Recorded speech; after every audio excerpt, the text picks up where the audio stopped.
स्वागत है गाइस आप सबका हमारे चैनल पे। मैं हूं काश सिंह और फाइनली हम लोग बात करने वाले नए पोकेमॉन एक्सचेंज के बारे में। तो गाइस जैसे मैंने बताया था कि आगे चल के पोकेमॉन एक्सचेंज होगा, वैसे भी हुआ है और वैसे भी ज़्यादातर लोगों को पता ही था, पर फिर भी हम लोग थोड़ा बताने चाहते थे तो हमने बता ही दिया।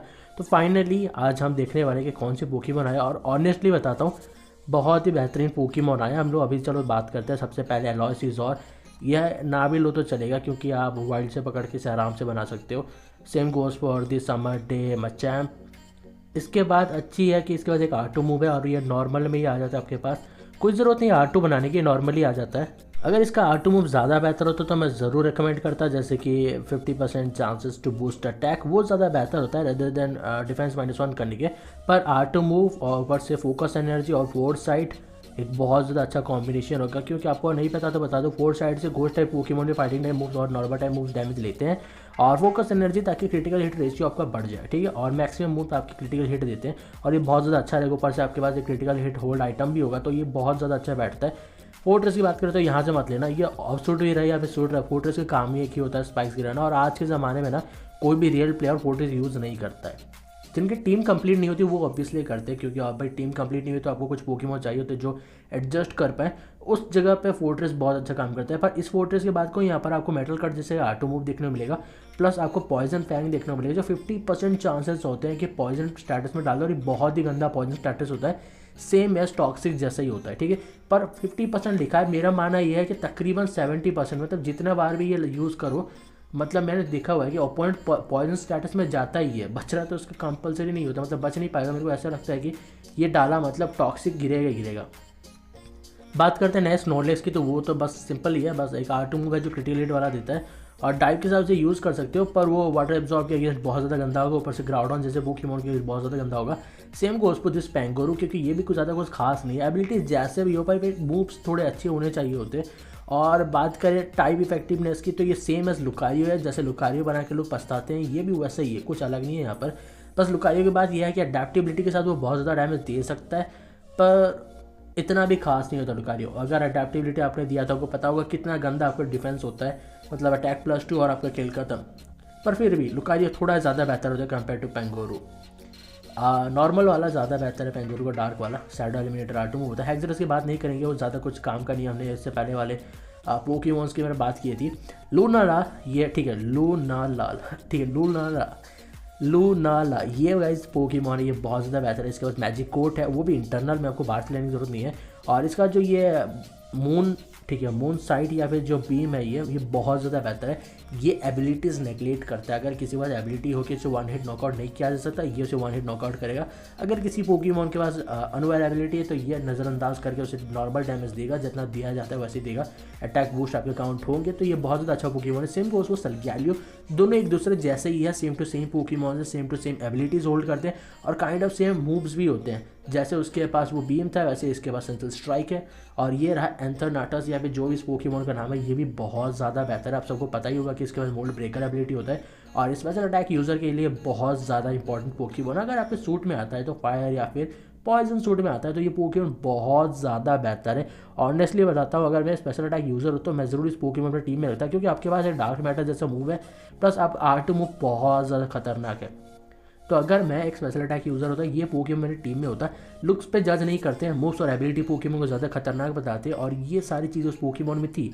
अभी बात करते हैं सलग्यालियो की, तो मेगा सलग्यालियो जो डार्क वाला दिया गया, जो हार्ड सूट और डार्क सूट के लिए होता है, पर ये कोई भी रिकमेंड नहीं करता। Unless and until special attack user हो तभी आप इसको रख सकते हो, नहीं तो कोई रिकमेंड नहीं करता इस सलग्यालियो को अपनी टीम में, क्योंकि फाइटिंग के अगेंस्ट बहुत ज़्यादा कमज़ोर होता है। पर आप मेटल बर्स्ट जैसे मूव के साथ काउंटर कर सकते हो, या फिर लाइट स्क्रीन के जैसे, या फिर रिफ्लेक्ट के साथ।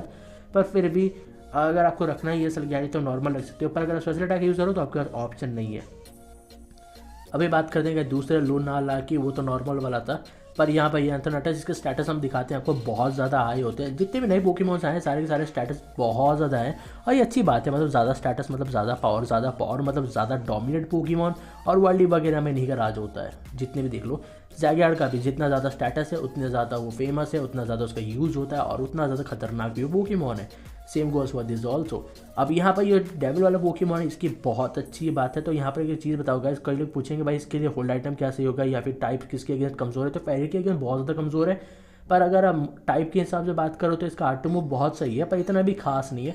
पर हाँ, आप इसे टीम में रख सकते हो, अच्छा आटो मूव है, आप उसे इस्तेमाल कर सकते हो और सन ग्लासेस के साथ बहुत ज़्यादा अच्छा होता है। सबसे ज़्यादा बेहतर इवेंट का पोकेमॉन जो अभी मेरे सामने है ये है स्कार डार्कराय। गेम का सबसे बेस्ट डार्कराय ये है, और सबसे महंगा भी। महंगा क्यों? क्योंकि ये SSR कैटेगरी में आता है, तो इसलिए बहुत ज़्यादा महंगा है। ऊपर से इसके बाद दो आटो मूव जैसे मूव्स है, जैसे आप देखो ना नाइटमेयर सीड या फिर जो भी उसका नाम है वो, और steel cannon kind of auto move जैसे ही है, और दोनों ही बहुत ज़्यादा बेहतर होते हैं गाइस। अगर आप स्पेशल अटैक यूज़र हो और हार्ड सूट या फिर डार्क सूट में हो तो ये पोकेमॉन आपकी टीम में होना चाहिए, क्योंकि इससे ज़्यादा तेज़ डार्कराय कोई गेम में है ही नहीं, और इससे ज़्यादा डोमिनेट पोकेमॉन भी शायद कोई होगा। मतलब बहुत ज़्यादा परफेक्ट पोकेमॉन है। फाइटिंग के अगेंस्ट इसके वीकनेसेस है उसको साइड में रखो, पर हर पोकेमॉन जो इतना तेज़ नहीं हो सकता जितना तेज़ ये है। विथ होल्ड आइटम ये बहुत ज़्यादा तेज़ है।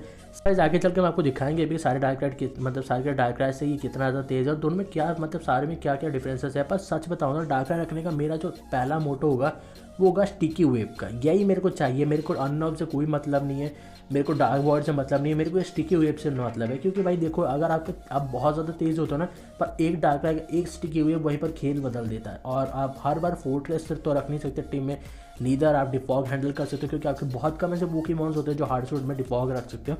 तो ये पोकेमॉन है कि इन केस अगर आपको स्पीड की बहुत ज़्यादा ज़रूरत पड़ी और अगर आप HP यूज़र हो तो इस पोकेमॉन का इस्तेमाल यहाँ पर कर सकते हो, स्पीड मेकअप हो जाएगा। बात करते हैं बतख की, तो ये कुछ बात करने लायक तो है नहीं, पर फिर भी कहूँगा critical hit ratio R2 move है जो काइंड ऑफ यूज़फुल होता है, बहुत बार यूज़फुल होता है। सन ग्लासेस आप पहन लो तो ये हाँ ज़्यादा डैमेज भी देगा और पोकेमॉन थोड़ा यूज़फुल भी होगा। पर फिर भी मैं कहूँगा कंपेयर टू बाकी सारे पोकेमॉन्स ये मेरे को कहीं अच्छा नहीं लगा। ये डेविल वाला पोकेमॉन आप मेगा बना दो तो ये बहुत ज़्यादा अटैक होल्ड करता है। 179 कम नहीं होता गाइस, सच बताता हूँ। कई पोकेमॉन के 179 अटैक नहीं होते, फिर भी R2 बनने के बाद उनके अटैक 22-23 के तो पहुँच जाते हैं अगर वो प्रो लेवल के प्लेयर्स हो तो ये पोकेमॉन 179 पावर होल्ड करता है मतलब अटैक में। तो आप समझ सकते हो कितना अटैक ले जाया जा सकता है उसका। और रही बात डार्कराय की, तो मैं आगे चल के आपको दिखाऊंगा कि मेरा डार्कराय जो अभी तक मेगा भी नहीं हुआ है उसकी स्पीड कितनी है, मतलब वो कितना ज़्यादा तेज़ है और कितने अटैक है, उसकी सारी चीज़ें मैं आपको दिखाऊंगा। तो इस वीडियो में आगे चल के आपको वो भी देखने मिलेगा और मैं सच में बताने वाला हूँ कि स्कार डार्कराय कितना ज़्यादा बेहतर है कंपेयर टू बाकी सारे डार्कराय, और इवेंट में सबसे बेस्ट पोकेमॉन्स कौन कौन आपको लेना चाहिए और क्या इवेंट आइटम को सेव करने चाहिए या नहीं। तो मैं ऑलरेडी बता चुका हूँ कि इवेंट खत्म होने वाले हैं वेडनेसडे के आसपास, और इसके बाद ये इवेंट रिपीट नहीं होने वाला, ठीक। तो कोशिश करो अपने सारे पोकेमॉन इसी बार ले लेने की। अगर आपको अभी भी कोई पोकेमॉन आपका मनपसंद का नहीं मिला है तो सेव कर लो। अगले 2-4 महीने में तो शायद ना आए, पर जब भी आएगा ज़रूर, और उस वक्त आप शायद अपने पोकेमॉन ले पाओ। पर उस वक्त शायद बड़ा इवेंट ना होगा, छोटा मोटा इवेंट होगा। जिस तरह का इस वक्त मिला था इतना बड़ा शायद ना हो, पर फिर भी एक इवेंट होगा ज़रूर। पर इतने जल्दी नहीं आने वाला, वक्त लगेगा इसको आने में। और मैं रेकमेंड करूँगा आप अभी ले लो, शायद ज़्यादा इंतज़ार करना सही नहीं होगा, क्योंकि मे भी अभी क्रिसमस वाला भी आएगा, ऊपर से शायद गेंगार वाला भी आएगा, उसके साथ हमें ट्रेजर डिटेक्टर्स के भी इवेंट देखने मिलेंगे, पर अभी ये देखने को नहीं मिलेंगे। तो ये बात करने का सारे डार्कराय को हमने आपको दिखाया, पर सबसे ज़्यादा बेस्ट जो होता है वो डेथ डार्कराय और स्कार डार्कराय। सबसे तेज़ है स्कार डार्कराय, उसके बाद डेथ डार्कराय, उसके बाद सिंपल डार्कराय, उसके बाद फायर डार्कराय, और उसके बाद आता है हमारा वाटर वाला डार्कराय, उसके बाद आता है इलेक्ट्रिक डार्कराय। तो सबसे ज़्यादा बेस्ट है स्काई, उसके बाद डेथ। तो यही 2 डार्कराय अगर आप अपनी टीम में रखो तो ज़्यादा बेहतर रहेगा। अगर आप ऑफ सूट भी रख रहे हो तो स्काई वाले को रखो या फिर डेथ वाले को रखो। स्पीड पे मत जाओ गाइस, क्योंकि टाइप्स में मत जाओ गाइस, क्योंकि टाइप ज़्यादा मैटर नहीं करते पर कभी कभार मैटर करते हैं। डेथ डार्कराय के केस में आप उसे एक्साइड पर होल्ड आइटम नहीं पहना सकते, पर फिर भी उसके लिए स्पीड होल्ड आइटम मिलता है जो उस पॉइजन जिम में आता है, वहाँ से ले सकते हो, जो काइंड ऑफ 35% तो मैक्स होने पर नहीं देगा, पर एटलीस्ट आपको 20% बूस्ट देगा। पर 164 स्पीड के बाद आपको शायद ही ज़्यादा होल्ड आइटम की ज़रूरत पड़ेगी, क्योंकि अगर पोकेमॉन नेचुरली बहुत ज़्यादा तेज़ होगा, लीस्ट आप 15K तक पहुंचोगे अगर आपने इसे मेगा विकेट 2, 3, 4 कर दिया है। तो बात करो तो गाइस सारे डार्करायस के मूव सेम ही होते हैं, किसी का ज़्यादा अच्छा नहीं होता, किसी का ज़्यादा बुरा नहीं होता। बस यही है डेथ डार्कराय का जो R2 मूव है वो कंफ्यूज करता है आपको, वो ज़्यादा बेहतर कंपेयर होता है कंपेयर टू बाकी सारे R2 मूव्स। पर स्टील वाले का भी बहुत अच्छा, मतलब स्कार डार्कराय का भी बहुत ज़्यादा फ्लिंच करता है और स्पेशल अटैक बहुत ज़्यादा है इस पोकेमॉन को, तो आप ट्राई कर सकते हो। सारे पोकेमॉन्स अच्छे हैं, जो आप लेना चाहते ले सकते हो। फाइटर्स में ज़्यादा कोई पोकेमॉन मेरे को यहाँ पर दिख नहीं रहा है, तो फाइटर्स के मामले में यहाँ पर कोई नहीं है। मैं आपको दिखाता हूँ मैंने कितने लिए। मैंने अभी तक 3 ले लिए, मैं और 2 ले सकता हूँ, मेरे को पता है।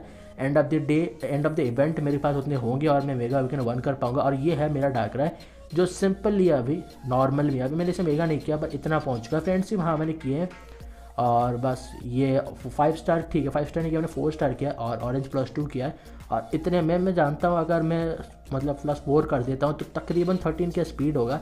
और 5 स्टार, 6 स्टार, 7 स्टार, 5 स्टार और कर देने पर या फिर 6 स्टार कर देने पर शायद 13 से 14 के तक पहुँच जाएगा स्पीड। और मेगा अगर कर देता हूँ तो 15 या फिर 16 के आसपास पहुँचेगा। अगर मैं R2 कर देता हूँ तो तकरीबन 19 के आसपास पहुँचेगा, पर वो बहुत वक्त दूर है, बहुत दूर है। अगर मैं स्टील टीम में ऐड करना चाहूँगा तब शायद करेंगे, पर रियल टीम में अभी के लिए तो ना हो पाएगा, क्योंकि भाई वो बहुत ज़्यादा पावर वाले पोकेमॉन है रियल टीम में। 85 कम से कम होता है, 84 85 कम से कम होता है, तो वहाँ पे एडजस्ट करना बहुत ज़्यादा मुश्किल होगा। पर फिर भी स्टिकी वेव अगर ज़रूरत पड़ी तो वहाँ पर बहुत ज़्यादा काम आएगा। पर अभी हमने कुछ सोचा नहीं है स्कारडाकरा के बारे में, मैंने अभी सोच रखा है कुछ और, पर फिर भी बताऊंगा कि स्कारडाकरा व्हाट पोकेमॉन होता है। अभी आप जो स्कारडाकरा देख रहे हो ना, ये किसी फॉर्मेशन में नहीं है, तब इसका पावर इतना है। अगर फॉर्मेशन वगैरह में अलग लगा देते तो इसका पावर थोड़ा और ज़्यादा इंक्रीज हो जाता है। तो होप है जो वीडियो अच्छा लगी, और मिलते हैं आपसे नेक्स्ट वीडियो में।